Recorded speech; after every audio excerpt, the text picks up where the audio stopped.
Okay, hello everyone. This is Sir Noel, and we're going to be talking about coherence this time. So, this particular lesson is for my English and research students. So, let's jump right on it. No? Coherence. So, what exactly do we mean by this word when we say coherence? So it's defined as the quality of being logical and consistent, or the quality of having meaning or sense. So it's something that we always have to aim for when we are writing. Okay, you have to make sure that you are always coherent and cohesive as well. Well, actually, cohesive is part of coherence. But in simple terms, no, kapag sinabi natin na coherent yung sinulat natin o yung essay natin, that means that we are making sense. So this is a very important lesson in writing essays or research or anything that requires you to put down your pen to your thoughts on paper. If somebody describes your writing as incoherent, that means that you're not making sense. So you always have to aim. Again, you always have to aim for coherence. So coherence makes your essay easier to follow. It organizes your points and the ideas as well. So the question now is, how exactly do we achieve coherence? Because that's not something that naturally um, that naturally happens when you are writing. It's something that you have to recognize, that you have to aim for. So it's something that you have to work for. So there are several ways we can achieve coherence. First, the use of repetition to link ideas, sentences, and paragraphs. Next, the use of transitional expressions to link the same things. Use of pronouns, using synonyms, using parallel structures. So this is an overview of what we're going to discuss for the rest of the video. Okay. So first, using repetitions to link ideas, sentences, and paragraphs. So let me just move my picture here. By doing so, you help connect and focus your ideas throughout the essay. So whenever we are writing, there's a central idea, there's a central theme that we are talking about, right? So, for example, some students, let's have a look at this paragraph. Okay, let me read it off for everyone. So some students find English intimidating, meaning scary. No? It's a foreign language that not everyone is comfortable speaking. In the Philippines, English is often seen as an indication of social status. So here, you would, of course, it's highlighted in bold, so you can see that the word English is being emphasized. So obviously, the topic here is English. By repeating it, okay, all throughout the essay or the paragraph, it's clear to anyone reading that this is the topic and that this is what we're talking about. Excuse me. So again, by using repetition to link ideas, sentences, and paragraphs, we are connecting and focusing our ideas throughout the essay. Now, please bear in mind that there is repetition and there is unnecessary repetition. So we're going to be dealing with the second type later.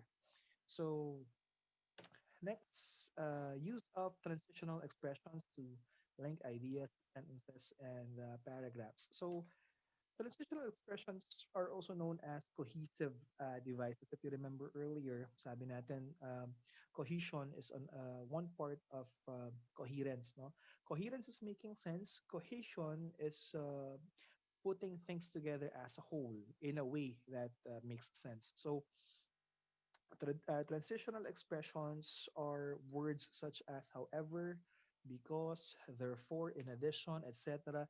These are phrases, words that serve as indicators of how your ideas are connected to each other. No? So, malaki yung impact ng mga transitional expressions. Without transitional expressions, our writing becomes clunky, becomes awkward, and by having transitional expressions, yung writing natin mas smooth, mas masarap basahin, mas maganda yung it adds meaning to the overall context of what we are writing when we use transitional expressions. And again, we know them as cohesive devices as well. Um, the word transition, by the way, means the word transition means moving from one place to another. No, that's transition. So when you are in the context of English grammar, that is when you are moving from one sentence to another. You have to introduce new sentences, new paragraphs, new ideas using transitional expressions. So I want to have a look at examples here. And again, this is something that I want you to uh, this is something that I want you to that I want to be a part of your writing skills talaga. Kasi this is something that's really lacking in your writing. Um, even among senior high school students, unfortunately. So, titingnan muna natin yung mga examples ng mga cohesive devices. So, we have sequencing cohesive devices, adding cohesive devices, illustrating cohesive devices, comparing cohesive devices, qualifying cohesive devices, contrasting cohesive devices. So, I would say that sequencing, adding, illustrating, comparing, contrasting, medyo self-explanatory naman yung mga yan. Tapos may mga given example naman. Yung qualifying, let's just discuss that a little bit. When do we use qualifying cohesive devices? So for example, you wanted to give a general statement na merong mga exemptions, then you have to make a qualification. So yun yung ibig sabihin ng qualifying. So for example, let's say that all teachers are required to report on Monday. Okay, apart from, let's say, Sir Brent, who is on a paid leave on that particular day. So we are making a qualification, we are making an exemption. So there are certain instances, they have a very specific use yung mga qualifying cohesive devices when you are making an exemption. So you have to know when to use them. No? Sequencing, nagbibigay ka lang ng order. First, second, third, finally, lastly. Uh, adding cohesive devices, this is just, yung adding cohesive devices, these are just versions of end, the word end. No? As well as, moreover, furthermore, in addition. So yeah, illustrating, you're giving an example. Okay. Anyway, like I said earlier, these other cohesive devices are mostly self-explanatory. Contrasting, syempre, di pagkakaiba, no? Comparing, pagkakahalintulad. So I'm pretty confident that you can that you have these other cohesive devices, um, these other cohesive devices familiar to you already. So let's move on to the next slide. But I want to give more samples here. Cohesive devices showing results and consequences, rephrasing, contrast and concessions, giving opinions. Okay, so when you want to indicate in your transitional expression that something is a result of something else, then you use owing to, as a result, due to, consequently, so on and so forth. So, for example, I studied hard for the exam. As a result, I passed. Okay? Rephrasing, this is very handy. Okay? Especially sa mga susulat ng related literature, pwedeng-pwede yung magamit itong rephrasing. Or actually sa interpretation ng tables din sa research, yung mga ganitong phrases magagamit din. Contrast and concessions, yung contrasting na discuss na natin kanina. What about concessions? Ano naman yung ibig sabihin ng concessions? So, when you are giving a concession, you are conceding, no? Parang meron kang uh, ina-admit. Actually, yung first example nga dito, admittedly. So, how exactly do we use that? Okay, so suppose that you are writing a position paper and yung meron kang gustong i-admit na point ng other side. For example, let's have a specific example. Kunwari the debate about divorce, no? Let's say that you are pro divorce, that you agree to having divorce in the Philippines. Pero you recognize that maintaining a marriage is important. Then you can write something like, admittedly, marriage as an institution has some values in the society. So yon, that's an example of using a concession cohesive device. Giving opinions, ayan, hindi ko na masyadong i-discuss kasi medyo self-explanatory. So ano ba? I have here, I'm gonna be giving you some sentences, some poor examples of some poor writing examples, and then we will contrast them with how you can improve them using cohesive devices. So the first one is, I studied hard for the exams, I passed. So if you write this way, wala kang transitional phrases, wala kang cohesive devices, sobrang dry ng writing mo, no? So how do we improve that? Well, let's have a look at the second example here. I studied hard for the exams and I passed as a result. Okay, it sounds better, it sounds more natural, it flows more smoothly. No? Let's have another one. I woke up late today, I took a bath quickly and skipped breakfast, and I arrived to school on time. So it goes on and on, this particular sentence. So how do we improve this? By using transitional phrases or cohesive devices. So ganito siya. I woke up late today but I still arrived to school on time because I took a bath quickly and skipped breakfast. So ano yung mga cohesive devices natin dito? But and because. Okay? Next, some students are embarrassed to speak English in public.